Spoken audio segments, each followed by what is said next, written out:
This just in. Two of the most prominent provisions that can substantially reduce Social Security benefits for some federal, many public sector, and civil service employees were just eliminated after being in effect for nearly the last 40 years. Teachers, police officers, firemen, and some federal workers are some of the most common groups affected by these provisions. And as of December 31st, 2023, they may see a bump in benefits or expected benefits they're eligible to receive.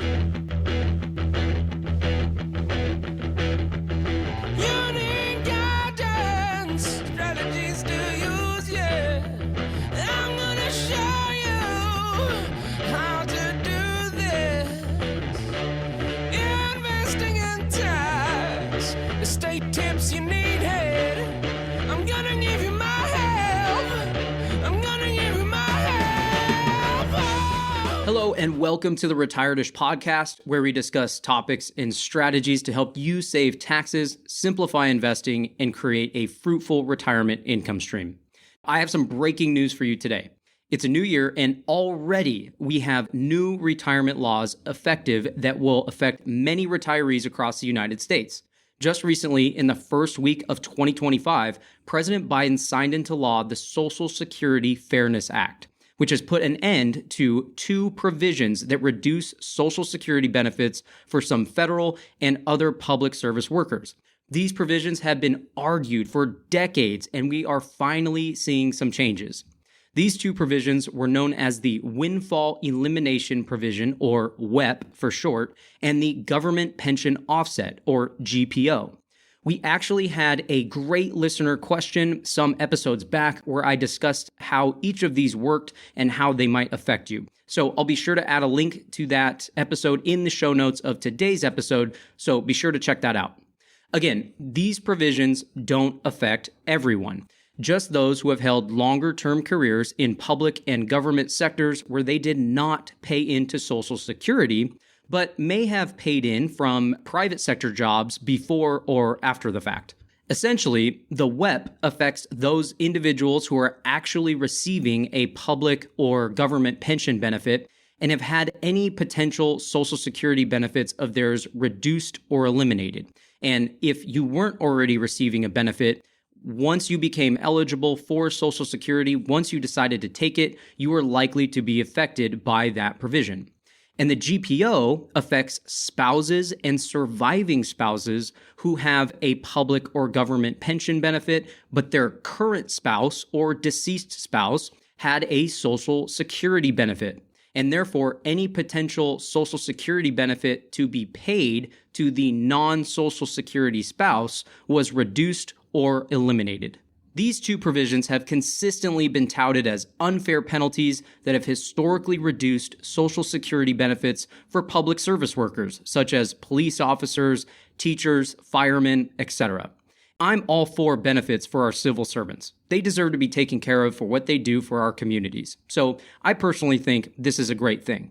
And to an extent, these provisions were a bit unfair, since you could have someone in a situation where they had enough credits on their own to qualify for some sort of Social Security benefit, meaning they paid into the system and earned a benefit for at least 10 years, but then due to the provisions, they don't receive benefits in retirement, or they are reduced to the point where the age in which they break even is very late in life. It's estimated that over 2 million plus retired individuals have been impacted by the WEP provision, and another 750,000 plus affected by the GPO. So you might be wondering, how exactly were people affected by these provisions? Well, Social Security benefits are based on a progressive formula, which gives lower earners a higher percentage of their earnings over their working lifetime, although a lower total benefit amount than higher earners. To account for hiccups in this formula, they introduced these two provisions. The reason was that someone with a relatively short career in what we call covered employment, meaning employed somewhere and paying into Social Security, or self-employed and paying into Social Security, can resemble someone with a low lifetime income to the Social Security Administration. And this causes them to have a higher proportional benefit. despite the fact that they are receiving other non-covered employment and related pension income. As an example, you work in the private sector for 15 years and pay into Social Security. Therefore, you worked long enough to be eligible for some Social Security benefits in retirement. Then you get a career in civil service, for example, with its own retirement benefits or pension system where you are no longer paying into Social Security, but you are now paying into their pension system. You then retire from that career after 30 years and start collecting your pension. You then look to see what kind of Social Security benefit you might be eligible for from your work prior. Social Security would apply their progressive formula and look at your earnings history with Social Security and see a bunch of zeros for your 30 years of work in the public sector because you weren't paying into the system during that time. So they see no record of what you earned, and therefore it looks like you earned very low to no income when they average that out over time. As I mentioned before, the formula gives lower earners a higher percentage of their lifetime earnings. So in a case like this, there would be a misleading earnings history on Social Security's end that's being used in the calculation. So the WEP and GPO worked to combat this by reducing the amount of covered income that counts towards calculating one's benefit for those with less than 30 years of covered employment. Again, that is employment where you are paying into Social Security. Now, I want to dive a little bit more into the details of how these provisions work, because this will help you understand how your benefits may change moving forward if you're someone that's affected by these provisions. First, we have the Windfall Elimination Provision, or WEP, and this affects your own Social Security retirement benefits if you're eligible at all, and you receive a non-covered pension in addition. This reduced benefits for retirees and for would-be retirees if this provision had not been eliminated in these situations by applying a rather complicated formula, which I won't get into. However, what's important to know is that Social Security did provide for a maximum amount that your benefits could be reduced by from the WEP. And this ultimately depended on how large your monthly non-covered pension amount was. And regardless of how large it is, the absolute maximum they could reduce your Social Security benefits by was $587 a month in 2024. And that was supposed to jump to $613 in 2025, but now I guess that's sort of a moot point. The government pension offset, or GPO, on the other hand, is the provision that affected a spouse trying to get a spousal Social Security benefit that is based on their spouse's earnings record who has been paying into Social Security and is not going to be receiving any public pension benefits. So let's say you're a teacher and didn't pay much into Social Security your entire working career, but your spouse was self-employed for 30 years. He or she would be eligible for Social Security, and you could apply for a spousal benefit of up to 50% of their Social Security benefit, even though you will have your own non-covered pension from government work or some public sector work. However, the amount you get from Social Security could be drastically reduced by the GPO. And it also affected what a surviving spouse with a public pension would receive had their spouse that was collecting Social Security benefits predeceased them. In other words, the spouse that worked primarily in these public positions that is going to be receiving a pension would have some sort of reduced Social Security benefit that they tried to collect off of their spouse's record, whether dead or alive. So, in my example, if the self-employed spouse passed away, the surviving spouse would be eligible for 100% of the deceased spouse's Social Security benefit. And even though now they are eligible for the full benefit on the surface, the GPO would still reduce it to an extent. The GPO was equal to 2/3 of the amount of the non-covered or public pension and had the potential to wipe out a Social Security benefit entirely.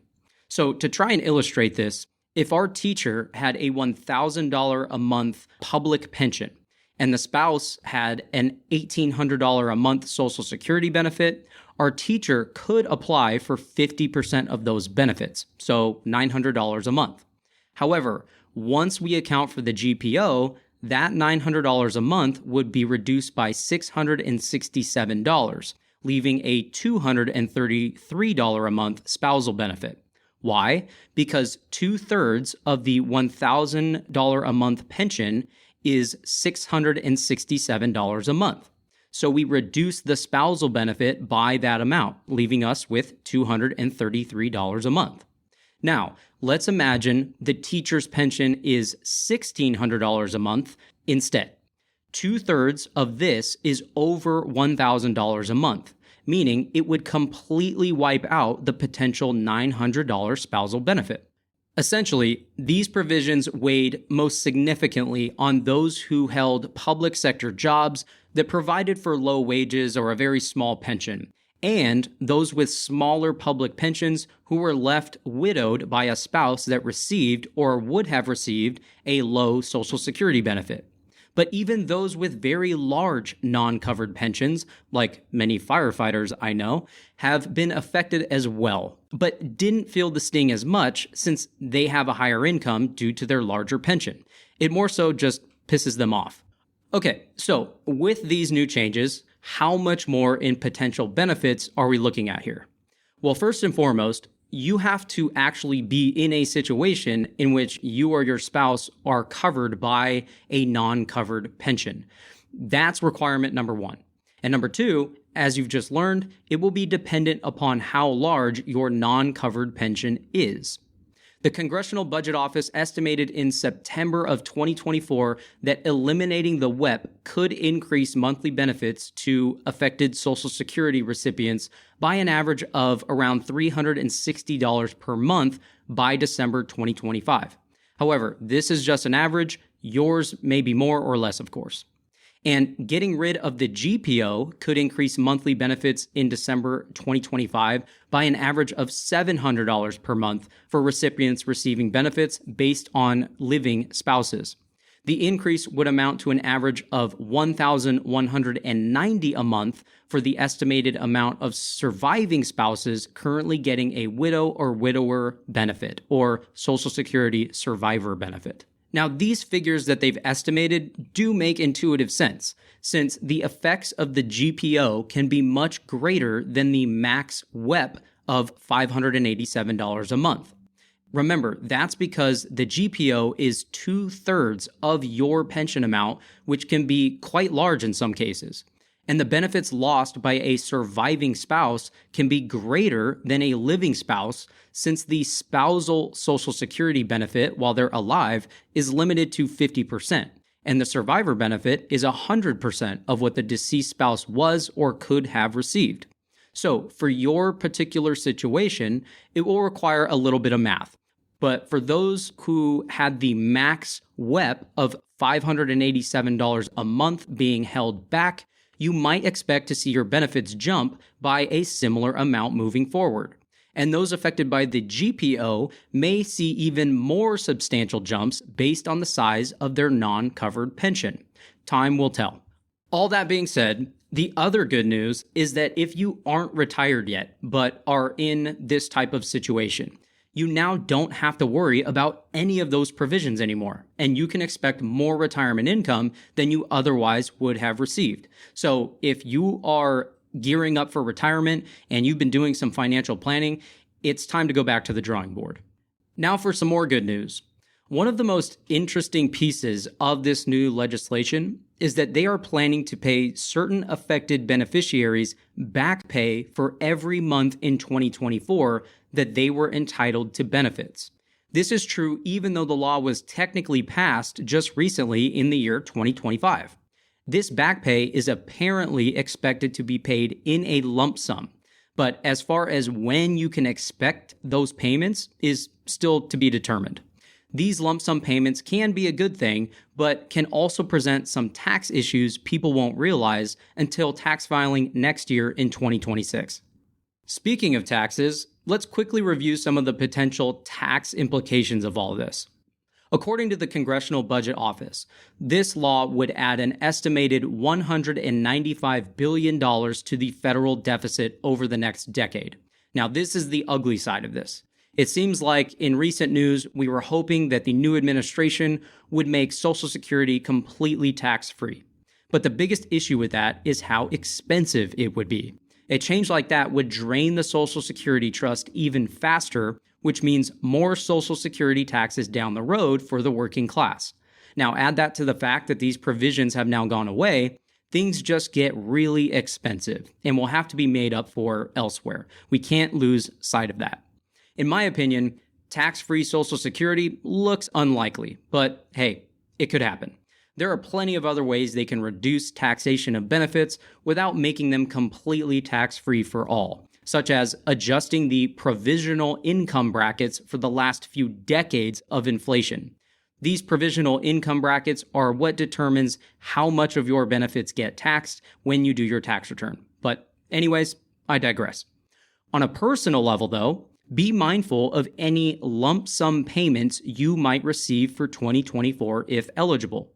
The fact is that Social Security benefits are currently taxable depending on your other income. So if you receive a lump sum, you may owe taxes on it. And if you do not currently have any withholding from your current benefits you may be receiving right now, they are likely not going to withhold from any lump sum benefit. So get with your tax professional and don't spend it all. Also, you will need to plan ahead if you start to receive a higher monthly benefit.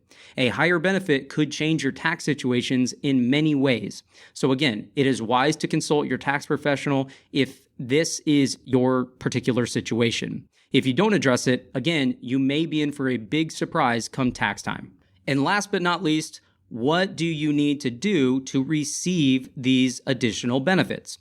Many people are wondering, if I previously filed for Social Security benefits and they are partially or completely offset by one of these provisions, what do I need to do to make sure I get the additional benefits? How do I get my money?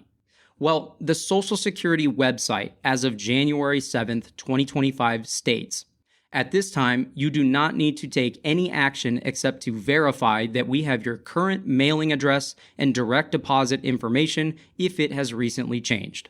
Most people can do this online with their personal My Social Security account without calling or visiting Social Security. Visit ssa.gov/myaccount to sign in or create your account.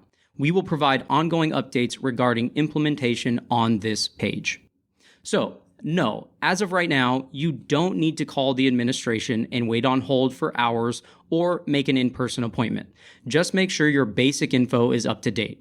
And by the way, I will add a link to this page in the episode show notes so that you can stay up to date on the latest news. All right, wow. Who knew breaking news about retirement could be so exciting? This is definitely a huge step forward for our hardworking public servicemen and women. It's also less complicated nuances to the system as a whole, which is a good thing. Next, if they could just overhaul the entire tax system and internal revenue code, that'd be great. If you find the strategies and info I provided in today's show actionable, insightful, valuable, do yourself a favor and subscribe to or follow the show on your podcast app. That way you can get alerts each time a new episode drops. Also, be sure to check out the Retired-ish video newsletter to get more useful information on retirement planning, investments, and taxes once a month straight to your inbox. The newsletter will often dive deeper into some of the topics discussed on the show, as well as provide useful guides and charts available for download. If you want to learn more about Social Security as it applies to your situation, or you want to ask a question to be answered on a future episode, you can find links to the resources we have provided in the show notes right there on your podcast app. Or you can head over to retiredishpodcast.com/61. Thanks again for tuning in and following along. See you next time on Retired-ish.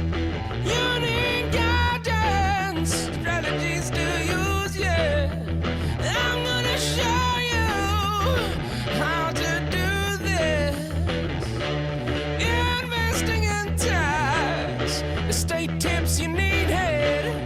I'm gonna give you my help.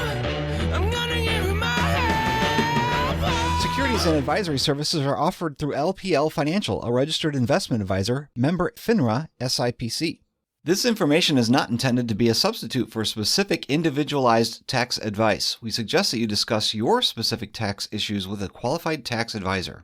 Neither LPL Financial nor its registered representatives offer tax or legal advice. Always consult a qualified tax advisor for information as to how taxes may affect your particular situation. Tax and accounting related services offered through Planet Business Services DBA Plannable Wealth. Planet Business Services is a separate legal entity and not affiliated with LPL Financial. LPL Financial does not offer tax advice or tax and accounting related services.